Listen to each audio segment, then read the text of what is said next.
So thank you very much, Anna, and it's very nice to be here in Basel. Many years ago, I was studying at Harvard, and a strategy professor told me a story. It was a story about a travel passing by 3 stonecutters. And he was curious as to what these 3 men were doing. So we asked the first stonecutter, "What are you doing?" And he answered and said, "I'm cutting square stones." And he wasn't satisfied with that answer, so he walked on to the second stonecutter and asked him what he was doing. And he said, "I'm working to provide for my family and my children's education." He wasn't satisfied with that either, so he went to the third stonecutter. And that stonecutter put his chisel to the side and said, "I'm building a cathedral." And they're doing exactly the same thing, all these stonecutters, but they approach their task with a very different mindset. And the big challenge, at least for me, working at government offices, is that we very much focus on doing things the correct way, creating the square stones. But the challenges, as we know today, are much more demanding. We have to look at ourselves from the outside. How can we help our cities? How can we help our citizens? How can we help our companies as a civil servant? But we also have to look at ourselves. How do we contribute to building the cathedral, building a sustainable city? And that puts a completely new picture on how you should approach your work as a civil servant. And why is this important right now? I work mainly with new technologies and innovation. And technology and innovation have always put things on the spot. Already in the first industrial revolution, when the machine spinning jenny came, children started working underneath the machines, cleaning the machines. And it took 20, 30 years for the laws to come in place so the children didn't need to work in the machines and could go to school instead. The problem with technology and innovation right now is that things go so fast. In one day, a team of students can put up a new website that changes everything for the whole planet. So the risks are much higher when it comes to new technologies and innovation. So for a public servant, you have to both enable the possibilities with new technologies and new innovation, but you also have to be much more proactive and understand the challenges with new technologies and with innovation. You don't want to end up with yellow vests in France, for example, that are protesting against the development, or Cambridge Analytica scandals in the UK. So you have to be out there understanding how things are developing. And to put this a bit more on the spot, why do we have this challenge right now? And it very much comes down to this picture. Technology develops extremely fast now. We as individuals are pretty rapid to take on new technologies, new solutions, especially the young ones. The problem is that organizations and regulation don't have the same speed. And since we have this discrepancy in development speed, we have a lot of challenges. It comes to challenge to society and security. Things get hacked, for example. In Sweden, a big food store chain got hacked. They couldn't use the cashiers anymore. It took 2 weeks for them to get back online. But it also had to do with effectiveness. Do we do the right thing? And it has to do with environment and climate. Do we put the right policy in place so we rapidly can bring out new circular and sustainable solutions? So the task for us civil servants nowadays is to tie these development curves tighter together, both to handle the risks of new things, but also to reap the benefits of the new things to become more sustainable, carbon dioxide neutral, for example. So this is basically the challenge, as I see it, for many governments and municipalities. And coming back to the story about the stonecutters, when I talk to director generals of different kinds, most of them are very much focused on providing legal certainty and effectiveness in their organization. They work very much with an inside-out perspective of what they're doing. How do we increase the efficiency of our organization? But if you would like to become more development-oriented, you have to look and put yourself in the shoes of the citizen, of the company, the entrepreneur. And how do you collaborate and how do you help them?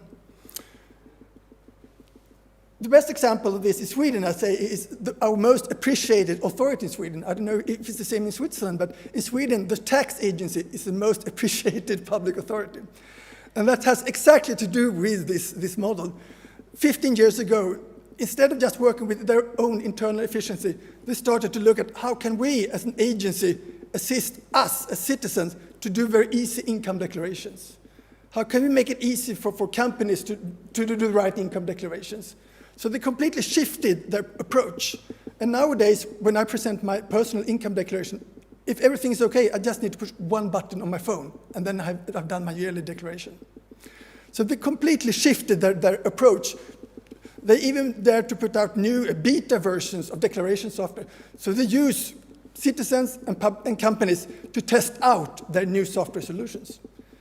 How many agencies dare to put out something in reality that is not 100% sure, 100% safe, and incorporate the citizens and the companies to co-develop things? That's very daring for being a director general at a tax agency. And when I met the director general there a couple of weeks ago of our tax agency, she told me an interesting thing. She said she had been approached by one of the municipalities in Sweden, one of the municipalities that have a big problem with gang violence and young criminals, actually. And they said to the tax authority, we really need your help to identify where our challenges are. And the tax agency then replied and said, unfortunately, due to data protection laws, we cannot give you this information. And the director general then told me that if the city cannot solve their problems, I, as head of the tax agency, won't be able to solve my problems. So you have to hook up together and work jointly and look at the problem above agency level, above municipality level. And the big challenge here is that, okay, so how do you steer and control cities? How do you steer and control the government to cater for all these three levels at the same time? How do you incentivize one director general to collaborate with 5 different director generals? It's not so easy from a controlling and guidance perspective. But that is the only way we can approach this in a more safe and sound manner, to have both an inside-out perspective, what we do, be efficient, to look at ourselves also from the outside, how we can cater for citizens and companies, and also how do we contribute to the whole, to the cathedral. So, but how do you do this then in reality when I talk to different director generals? Many say that we know we need to work with innovative issues. We know we need to collaborate across sectors and across boundaries. And we put together a very, very simple model. Förstå, försöka and förändra is the Swedish words. You can translate them to German, they're pretty similar. Förstehen, versuchen und förändern. Part of my committee is also the Director General of the Competition and Market Authority in Sweden. He gave a very good picture of why it's so important for cities and agencies to work with understanding current developments. He said, okay, I'm supervising prices out in the market and illegal price cooperation. What happens now, for example, is, in the financial industry, we have 3 companies, A, B, and C here.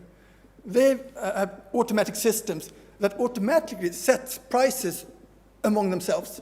So in real time, price collaborations can be built between the systems of these 3 different companies. So is that illegal, or is it legal to have that automatic price interaction? I don't know. And the Competition and Market Authority doesn't know either.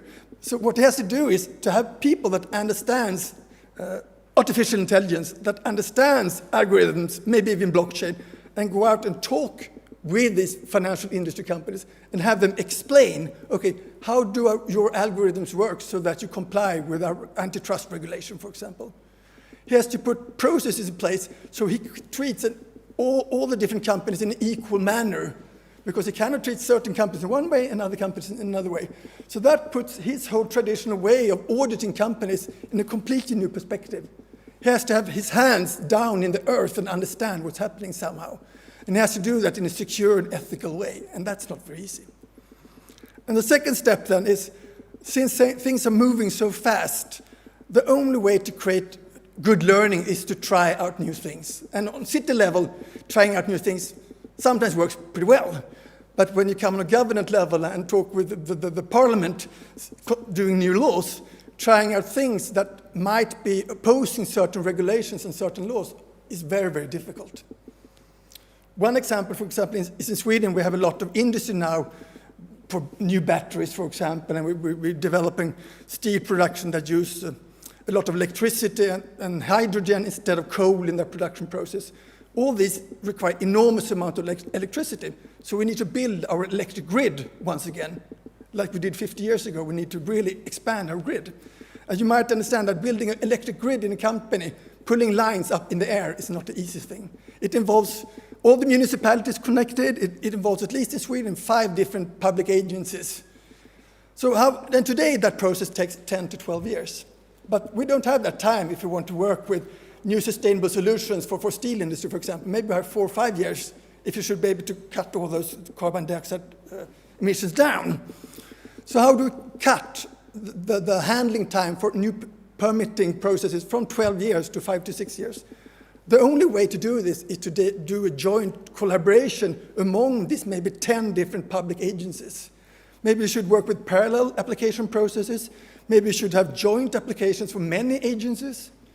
But it's not so easy for a public agency to do that. For example, if you want to develop a new workway, maybe you had to try on some specific applications. Maybe 3 companies have come in with applications. Is it okay to select 3 applications and treat them in a different way than all the other grid applications? So things are very difficult when it comes to experimenting and trying out new workways, which bumps right into regulations and laws. And the third example, and you have to work with that way, because that's the only way you can develop a more safe and secure path to try out, learn, and successively correct the way you're stepping forward. And the third aspect here then is when you transform things, can you do that stepwise? Instead of putting a new law in place, can you do that more successively, maybe in iterative steps? And one example there is also another member of our committee she's now part of the Supreme Court, but she used to be the Director General of our Data Protection Agency. And she told me, John, we developed a completely new law for data protection. According to all our normal procedures, we launched the law. And 1 year later, the law was completely obsolete. And that was because that law dealt with camera surveillance. And they didn't understand what was happening in the technology markets. So they put up a law in place that was valid for 1 year. And after that, nobody could relate to this law anymore because it was written in a way that didn't cater for innovation. So she says we cannot have the traditional processes of regulating new laws. We have to have a much more stepwise, iterative approach to lawmaking. And how do you create that when you have a parliament? You know all this process is very, very difficult. But somehow you have to have these 3 steps. Have your hands out in the earth, connecting with cities, connecting with citizens, connecting with companies, working much more with experimentation, and also trying to implement more agile and stepwise ways in public agencies. And I thought I would give some other examples how different companies and different countries do this. And for example, in Estonia, they have a lot of problems with speeding. People didn't respect the speeding on the public highways. And it wasn't enough to put out fines there. It didn't help people speeding anyhow. So they tried out a new thing. Instead of paying a fine, you were forced to stay at the roadside for 45 minutes when you were speeding. That's a very creative way of approaching. And they were trying that out in one city and see, does this change people's behavior or not? Quite interesting. Another example is that in Canada, they follow up director generals based on one criteria: do they dare to make experiments or not? We don't do that in Sweden. I'm telling the government we have to put measures in place that encourage experimentation, because experimentation also, of course, then leads to unforeseen things. Maybe you do not see it as mistakes, but learning experiences. But things will not always go as planned. So how do you handle that in a public context when you have an auditor general that will come down and beat on you if you do things and might have wasted some public money? In South Korea, they have put in place a company can apply for trying out new technologies which might interfere with current regulation. And if the government doesn't reply within 2 months and tell them how they should do or not do, the company is automatically granted a possibility to try out that new solution for data sharing, for example. In Denmark, that's also they're doing very courageous stuff in Denmark. 7 municipalities in Denmark have been granted the possibility to work without considering national laws for 3 years when it comes to running schools and elderly care. So they can run their municipalities completely without without national regulation and just keeping the safeguards themselves. So those are the types of measures different countries put in place. And in Sweden, we also try out some things. I measured this with the Swedish tax agency. We have the transportation agency. They nowadays let a company try out automatic self-driving heavy vehicles.